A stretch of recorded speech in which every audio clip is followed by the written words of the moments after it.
Hello friends, तो इस video में हम बात करने वाले हैं Google analytics complete guide to it. तो गूगल एनालिटिक्स के बारे में हम समझने वाले हैं, राइट, कि ये है क्या। सबसे पहली चीज़ तो बाय डेफिनेशन अगर हम जाएं तो सिंपल डेफिनेशन है, Google analytics is a web analytics service offered by Google that tracks and reports website traffic currently as a platform inside the Google marketing platform brand. So basically Google analytics जो है एक web analytics service है, एक service है जो कि Google offer कर रहा है आपको। और किस तरह की सर्विस है ये? एनालिसिस करने की सर्विस है, आपकी जो वेबसाइट है उसको एनालाइज करने की सर्विस है, जो आपकी वेबसाइट पे जो ट्रैफिक है उसको ट्रैक करती है और रिपोर्ट करती है, राइट। तो ये जो गूगल एनालिटिक्स है, अगर मैं आपको जरा सा यहाँ पर इसका डैशबोर्ड दिखाऊं तो ये इस तरह से है गूगल एनालिटिक्स, ताकि आपको समझ में आए ये है क्या। जैसे यहाँ आप देख सकते हैं कि कितने यूजर्स आए हैं वेबसाइट पर, कितने सेशंस का मतलब ये है कि कितनी बार वेबसाइट विजिट होने के बाद, मतलब जैसे एक पर्सन ने वेबसाइट विजिट की और एक पर्टिकुलर ड्यूरेशन तक वो वेबसाइट विजिट या यूज करता रहा, और जब उसने वेबसाइट क्लोज की तो उस पूरे ड्यूरेशन को सेशन कहते हैं, राइट। तो यूजर हो सकता है 5 हो, लेकिन सेशन 10 हो सकते हैं, क्योंकि एक ही यूजर कई बार 2 या 3 बार भी वेबसाइट पर जाता है। तो यूजर्स 949 है बट सेशन 1K है, ओके। तो कुछ रिपीटेड यूजर्स भी होंगे, राइट। यहां पर आप देख सकते हो कि किस सोर्स, किस मीडियम, कहां से आपके पास डेटा आ रहा है, ओके।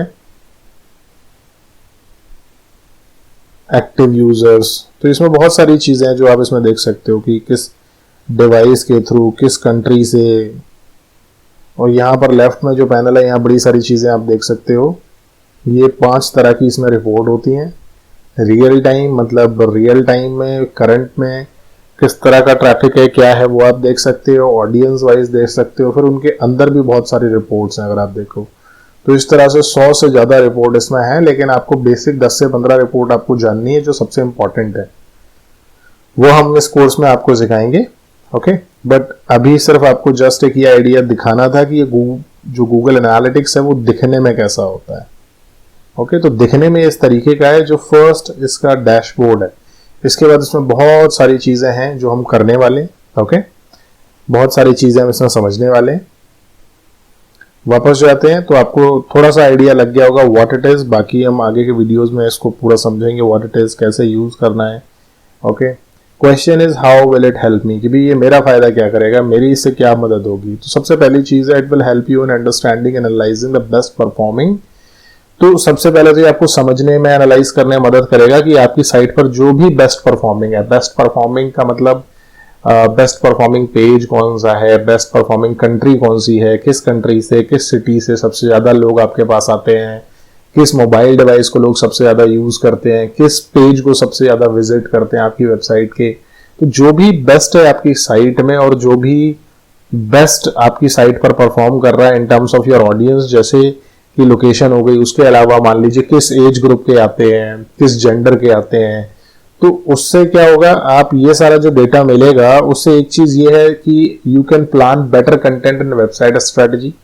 एक आप कंटेंट अपना बेटर प्लान कर सकते हैं, क्योंकि अगर आपको ऑलरेडी पता है आपके पास लेट्स से सबसे ज्यादा लोग आ रहे हैं, एग्जाम्पल के लिए सबसे ज्यादा आपको पता चलता है कि आपकी वेबसाइट पर यंग क्राउड आ रहा है, तो आपको पता है कि यंग क्राउड के पॉइंट ऑफ व्यू से लिखना। और आपको अगर पता चल गया कि आपकी वेबसाइट पर सबसे ज्यादा 50+ वाले लोग आ रहे हैं, 50 साल की उम्र से ज्यादा वाले लोग आ रहे हैं, तो आपको उसके हिसाब से लिखना है। तो आप अपना कंटेंट बेटर कर सकते हैं, वेबसाइट की स्ट्रेटजी बेटर बना सकते हैं अगर आपको पता चल गया कौन सा पेज फंक्शन कर रहा है, कौन सा पेज नहीं फंक्शन कर रहा है। तो ये बहुत ही अच्छा टूल है गूगल एनालिटिक्स।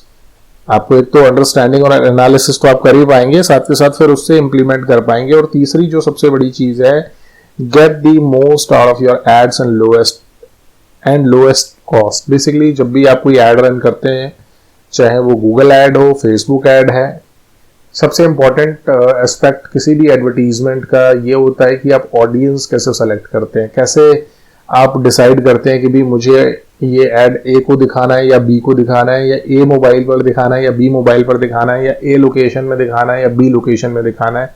तो ये जितने भी फैक्टर हैं, चाहे वो ऑडियंस हो, चाहे वो लोकेशन हो, चाहे वो टारगेट एज हो, आप ये बेटर डिसाइड कर पाएंगे जब आपके पास गूगल एनालिटिक्स से डेटा होगा, राइट। इट्स लाइक कि अगर आपको ऑलरेडी पता है कि 100 में से जो आपकी वेबसाइट पर लोग आते हैं सिर्फ 5 लोग परचेज करते और वो 5 लोग 20 से 30 साल के हैं, तो आपको पता है आपका एड जो आपने दिखाना है 20 से 30 साल वाले लोगों को दिखाना है। तो ये सबसे 3 इंपॉर्टेंट रीजन है इसके कि आप अपनी वेबसाइट को बेटर कर सकते हैं, अपने एडवर्टीजमेंट को बेटर कर सकते हैं, विच मीन्स कि जो आपकी वेबसाइट का गोल है वो आप बेटर कर सकते हैं। कैसे अंडरस्टैंड मतलब आप इसको पूरा अंडरस्टैंड कर सकते हैं, एनालिसिस कर सकते हैं अपनी साइट की हर एक बेस्ट परफॉर्मिंग चीज का। आगे वाली वीडियोस में हम इन्हीं सब बारे में बात करने वाले हैं कि स्टेप बाय स्टेप हम चलेंगे। पहले आपका अकाउंट कैसे सेट करना है, अकाउंट सेट करने के बाद क्या क्या चीजें आपको स्टैब्लिश करनी है, उसके बाद आप कैसे रिपोर्ट देख पाएंगे और उसके बाद आप कैसे इस डेटा को यूटिलाइज कर पाएंगे। ओके।